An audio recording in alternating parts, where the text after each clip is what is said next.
যুব ভারতীতে ক্ষোভের বিস্ফোরণ আমরা দেখলাম, ভাঙচুর করা হলো। সেই ভাঙচুরের ঘটনায় যুব ভারতী লন্ডভন্ড করে দেওয়ার ঘটনায় জালে ৩ জন। নাগের বাজার থেকে পুলিশের জালে ৩। শনিবার যুব ভারতীর মেসি ইভেন্টে বিশৃঙ্খলা ভাঙচুরের কারণে এই ৩ জন পুলিশের জালে। কথা বলবো, অনুপ চক্রবর্তী রয়েছেন সঙ্গে। অনুপ, এই ৩ জনের কি পরিচয়, কি করেছিলেন তারা সেদিন?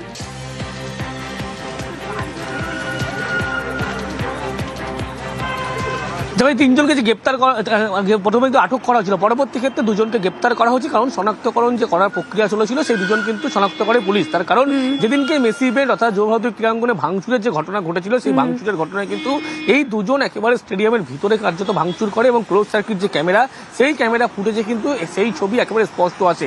ইতিমধ্যেই আরও একজনকে আটক করা আছে এবং পুলিশের পক্ষ থেকে এই 2 জনকেই কিন্তু গ্রেপ্তার করে। নাগেরবাজার এলাকা থেকে 2 জনকে গ্রেপ্তার করা হয়েছে।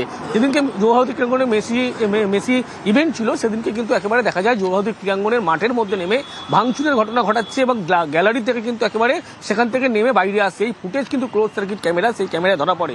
এরপরেই পুলিশের পক্ষ থেকে তার নাম পরিচয় পাওয়ার পরে নাগেরবাজার এলাকা থেকে তাদেরকে গ্রেপ্তার করা হয়েছে। এখনো 2 জনকে গ্রেপ্তার করা হলো, একজনকে আটক করা আছে পুলিশের পক্ষ থেকে এবং আরও এই গ্রেপ্তারির সংখ্যা বাড়বে, এমনটাই কিন্তু পুলিশের পক্ষ থেকে স্পষ্ট করা হয়েছে। বেশ,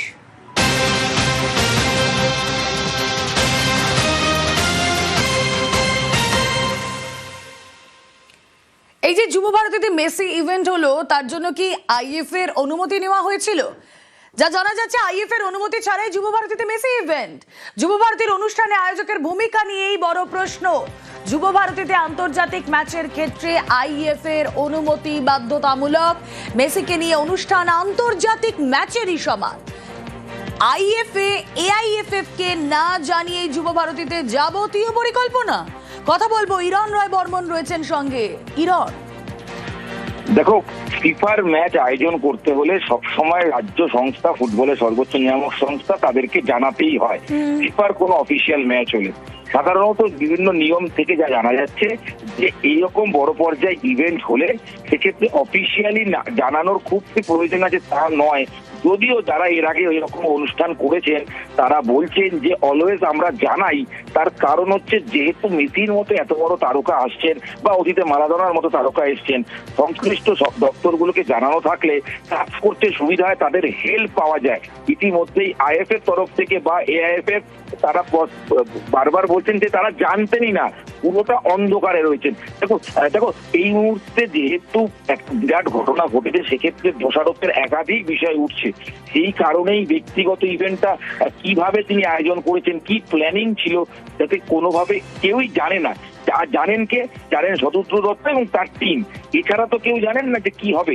এছাড়া অবশ্যই প্রশাসনের কর্তারা জানেন, কিন্তু ফুটবল কর্তারা যাদের এআইএফএ বা আইএফএ ফিফার স্বীকৃতি যাদের রয়েছে, যারা ফিফার আন্ডারে থাকে, তারা প্রশ্ন তুলতে এবার শুরু করেছেন যে আমরা তো জানতামই না। তাদের বক্তব্য, আইএফএ এবং এআইএফএ বক্তব্য, আমাদের না জানিয়ে পুরোটা হয়েছে, তাই এ দায়িত্ব আমাদের নয়। এবং অবশ্যই তাদের বক্তব্য যে জানানো উচিত, জানালে যেটা হয় সেক্ষেত্রে অনেক প্ল্যান করা যায় এবং মেসির মতো যখন তারকা আসছে তার নিরাপত্তার ক্ষেত্রে হিউজ প্রোটোকল রাখতে হবে এবং তাকে যাতে জনসাধারণের সামনে এমনি ছেড়ে দেওয়ার তো কোনো জায়গা হতে পারে না। সেক্ষেত্রে কিভাবে তার প্রোটোকল দেওয়া হচ্ছে, স্তরীয় নিরাপত্তা হচ্ছে কিনা, নিরাপত্তায় কে কোন পর্যায়ে রয়েছেন, বিষয়টিকে আরো আঁটো করা প্রয়োজন ছিল। অর্থাৎ গাফিলতির অভিযোগ কিন্তু আইএফএ এবার তুলছে উদ্যোক্তাদের বিরুদ্ধেই। বেশ, এআইএফএফ এর প্রাক্তন সভাপতি সুব্রত দত্ত, তার কি বক্তব্য শুনবো? এরকম যখন একজন তারকা আসে, সেটা একটা আন্তর্জাতিক ম্যাচের সমান।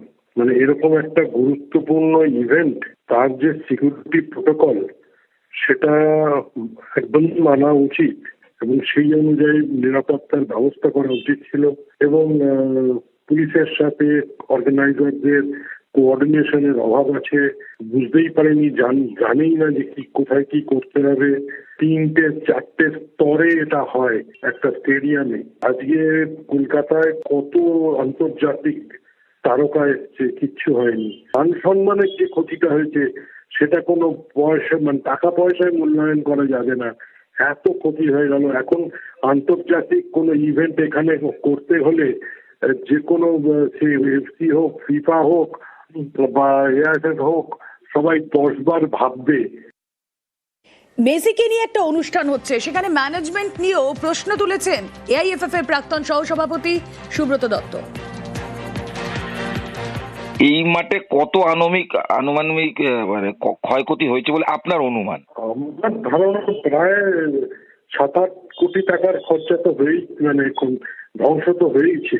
টিকিট ডিস্ট্রিবিউশনটাও একটা, আর কোথায় কত টিকিট আমি বিক্রি করছি এবং তার অ্যাকাউন্টস পুরো রাখতে হয়, এবং কতটা আমি কমপ্লিমেন্টারি দিচ্ছি, কোথায় কতটা দিচ্ছি, এমনকি একজন যে দর্শক বসবে একটা কমপ্লিমেন্টারি টিকিট বা একটা প্রাইস টিকিটে একটা দর্শক বসবে, সে ঠিক করে দেখতে পাচ্ছে কিনা, নাকি তার সামনে কোনো পিলার পড়ে যাচ্ছে, নাকি অন্য কোনো অবস্ট্রাকশন পড়ে যাচ্ছে, তাহলে সেইখানে আমি টিকিট বিক্রি করব না। এতটা ডিটেলিং এ যেতে হয়।